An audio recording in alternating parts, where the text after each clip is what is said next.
Hello everyone, this is Defense Politics Asia, and Julian Assange is free. And this time round, unlike the last video, this time round is confirmed. Julian Assange indeed is free, and he has arrived in Australia. So we're gonna see some of these footages from that is published on X. Sorry, Jeremy. I'm not gonna. So this one of these angle, many cameras are there. So this is one of the camera angles where he arrived. I believe this is the lawyer. I think this is the attorney, if I'm not wrong. So he arrived looking slightly out of shape, a bit unlike his old self. You can see that his leg is a lot thinner than what I would imagine his leg to be, which also shows how little he have used his legs, because he has been jailed. So clearly that the legs are not exercised, and this is why. And you can see a lot of press, a lot of flashlights. He waved at me. And that's the wife. That's the wife.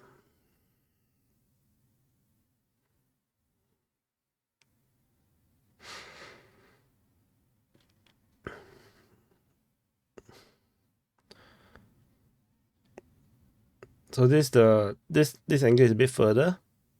I'm not sure who is this guy. I wonder if it's the father or something. Might be. I'm not sure. I'm not fully sure. So I don't stalk him. I don't know a lot. No, but it's back. No, declaring his presence, and he's back in Australia. The first time more than 10 years. He really missed his wife and everything. He's very emotional moment for him and his families and his supporters. It's a long time coming. I can't believe I'm able to see this in my lifetime, because there's no guarantee he would actually made it out alive. So RT have a much better angle. This one we can play a bit of the audio, because there is no talk over, no music and anything, and much more zoom in.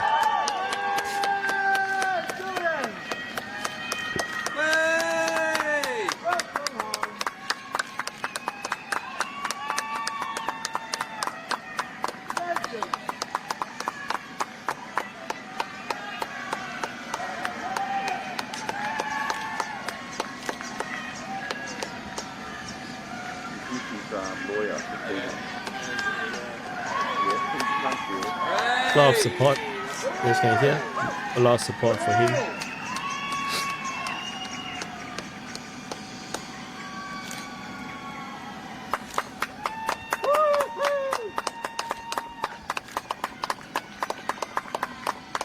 So as per this recording, this is published around 4 hours ago, as per this recording.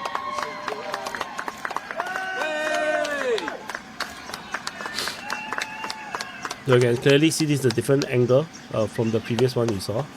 So that's the wife. He's hugging Stella. Oh, Stella there? Yeah, he's hugging her now. Oh. We picked her up in the air. Kissed her on the cheek, kissed her on the mouth. That's probably going to be the thumbnail, I guess. Dad. He's hugging his dad. Yeah, that's the dad. You can hear it. That's the dad. The father. You can hear the people talking behind.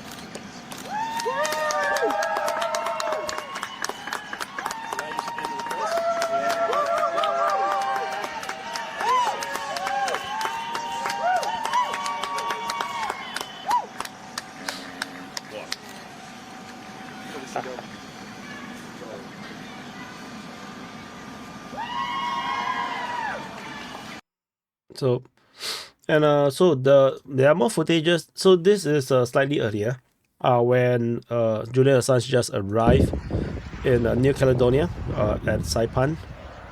The private plane landed. So if you missed the previous video, which I've seen that very few people have watched, the listing of this aircraft cost them $500,000, which they have to pay back to the Australian government. And this is the moment where they arrive at the federal courthouse in Saipan.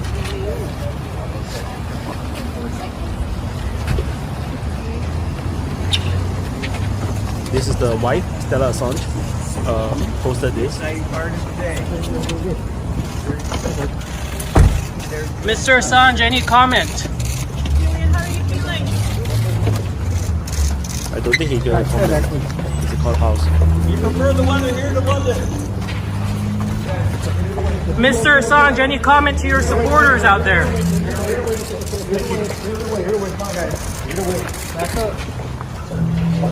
Clearly, he's not going to reply to this kind of questions as he's going to enter the courthouse.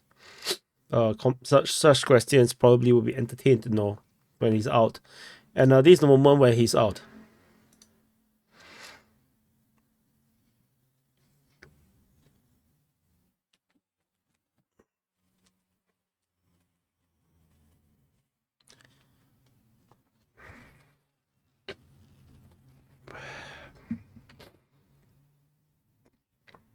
And he basically goes straight into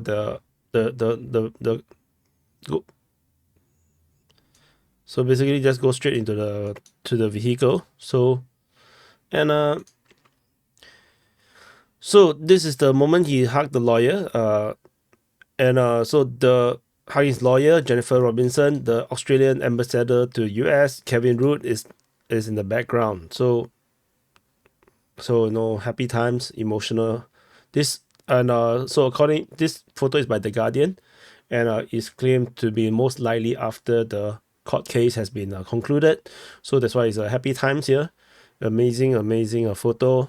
So then they have the press conference. This kind of press conference, if I'm not wrong, this is in Australia. So I think the lawyer was there addressing the crowd, and the wife as well. But Julian Assange himself is not at this press conference. As far as I understand, he did not appear to address the public. So Stella Assange said that he hoped that the journalists, editors, and publishers everywhere realize the danger of the US case against Julian, that criminalizes that has secured a conviction for news gathering and publishing information that was true, that the public deserve to know. So this precedent now can be and will be used in the future against the rest of the press. So it's the interest of all the press to seek for this current state of affairs to change through the reform of the Espionage Act. Though increased press protection, I think through increased press protection, and yes, eventually when the time comes, not today, a pardon. So that's a very, very good reminder. So we do see this problem of censorship and limitation of what you can say. Clearly, just on YouTube alone, there is already so much censorship, limitations, demonetizations, and whatnot to control press and reporting. So there are many issues that we cannot talk about. And if you look back to the past 2-3 years, things relating to COVID, vaccines, Ukraine, Israel, all cannot be spoke about. All cannot be talked very directly. Even especially during the COVID era, 5 years ago, 4-5 years ago, I have been reporting on it on not on DPA, DPA a little bit, but before Ukraine war blew up, it's extremely difficult. Reddit started to close down subreddits, YouTube, terminated certain channels just because they have a certain doctors on. Doctors got doxed, or doctors got shamed for questioning the vaccines, questioning the certain procedures or medicines, drugs that that's used, even reporting purely on what is being reported in national press in Singapore. Some of these things also don't get the green light. So we are in a very pivotal era, a very dangerous era, where now United States can basically use lawfare and suppress the press. That's basically the problem with this thing. But however, I think Julian Assange have no choice. Some people say that he shouldn't have taken the plea, but he has been away from family for so long. So finally able to go home, at least have a few months of normal life with family and children. I think he never saw his children at all. So yeah, I think, and he basically lost the entire childhood of his kids. So there's a lot of sacrifices. So there is a lot of limitations. I talked about this also in the previous video already on this Julian Assange is free part 1, I would say. So I'm not going to rehash again, but yeah, I mean, press have to be aware, and people, my colleagues, anyone who is like a bit like DPA, where we report on what the mainstream media do want to talk about. We have to be very careful, not to overstep the line, because we may lose our lives, we may get our lives destroyed, we may be destroyed financially or whatnot. So it is important not to report fake news, not to report unconfirmed news, and if we do report on unconfirmed news, use the correct wordings to make sure that this is just alleged, suspected, or reported by other people, this kind of thing. We have to be very firm, be very careful with wordings. So anyway, and the Julian Assange lawyers also say that U.S. assurance is not worth the paper that they are written on. In a case as serious as this, involving death penalty and free speech protection for all journalists everywhere, assurance is not sufficient. So U.S. government shouldn't be offering assurance, but they should be dropping the case. So this is posted. This also this today, just a few hours ago. So I think this is similarly during the press conference. So I don't think this is going to be done unless there is a change in presidency, the change in administration, and hopefully the next administration, most like, which is if it's Biden, then clearly it's the same administration. But if it's going to be the Trump's administration, then hopefully they can put up some very sweeping rules, sweeping laws to make sure that press freedom and can be respected. Because if not, then United States is no different from China, no different from North Korea. So what about freedom and democracy and what bullshit? These are just nonsense.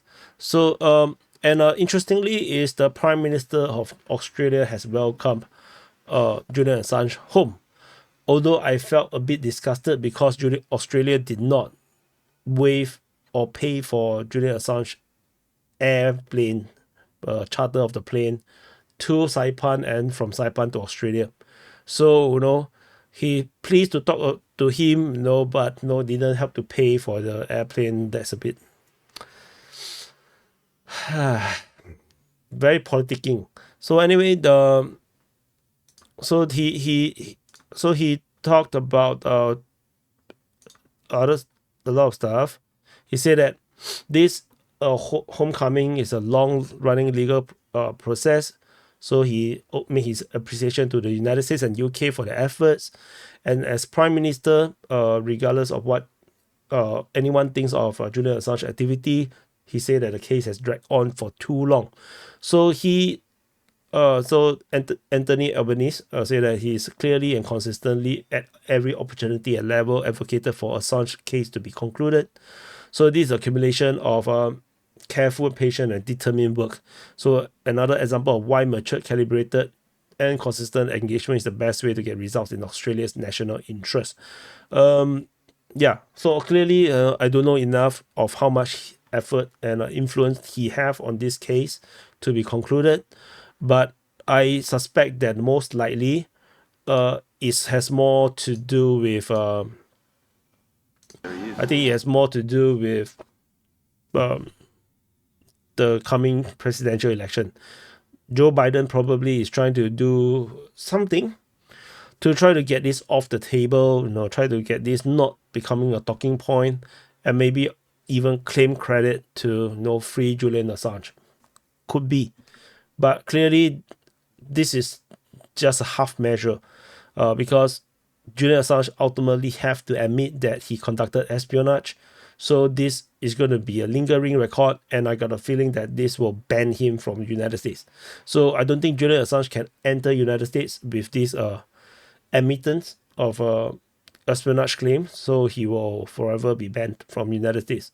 So the correct thing, or the right thing to really attract the votes for people who support Assange or the belief in the press freedom is to pardon Julian Assange. But tentatively, I don't think Joe Biden is going to do it, because Julian Assange clearly is a danger, and clearly is an enemy of the deep state and the establishment. So let's see Donald Trump will do it or not. Clearly, from what I understood from interviews, particularly the one Donald Trump went on Teamcast IRL. They have a very short interview, around half an hour, I think, before his Libertarian Party convention speech. He mentioned the way how Donald Trump talked about Julian Assange and Edward Snowden, it seems like he don't really know much about these people. He's not in this circle, this space where he understands what Julian Assange and Edward Snowden represents or mean or what they do. That's the feeling I get. Like Donald Trump's in his world, in his reality, at that world, that kind of space, don't really understand who are these people, what is the consequence of these people, what do they stand for, and probably as a president, through the State Departments or whatnot. I think the reports come out, these are just enemy of the states. So if that was the report given to Donald Trump and Donald Trump don't really know about them, then clearly to Donald Trump, these are just enemy of the states. So we shall see, because Donald Trump is being more and more open up and meeting more and more people, and he's trying to bring in more and more allies and trying to understand the reality, the kind of macro politics that he's being thrown at, and the things that he faces. I think he may start to know more about Julian Assange, Edward Snowden, and all the other whistleblowers, and maybe Donald Trump may pardon Julian Assange, and that will make things different, because ultimately, Julian Assange is forced into an admittance of espionage. I'm not sure if it is or not, like I mentioned in the previous one, depend on the circumstances of how the information is transmitted to WikiLeaks, it can be considered espionage. So anyway, this is the Julian Assange part 2, where he is free. And this time around, we can confirm he is indeed free. So thank you for watching. Do press the like button, subscribe, and I'll see you guys in the next update.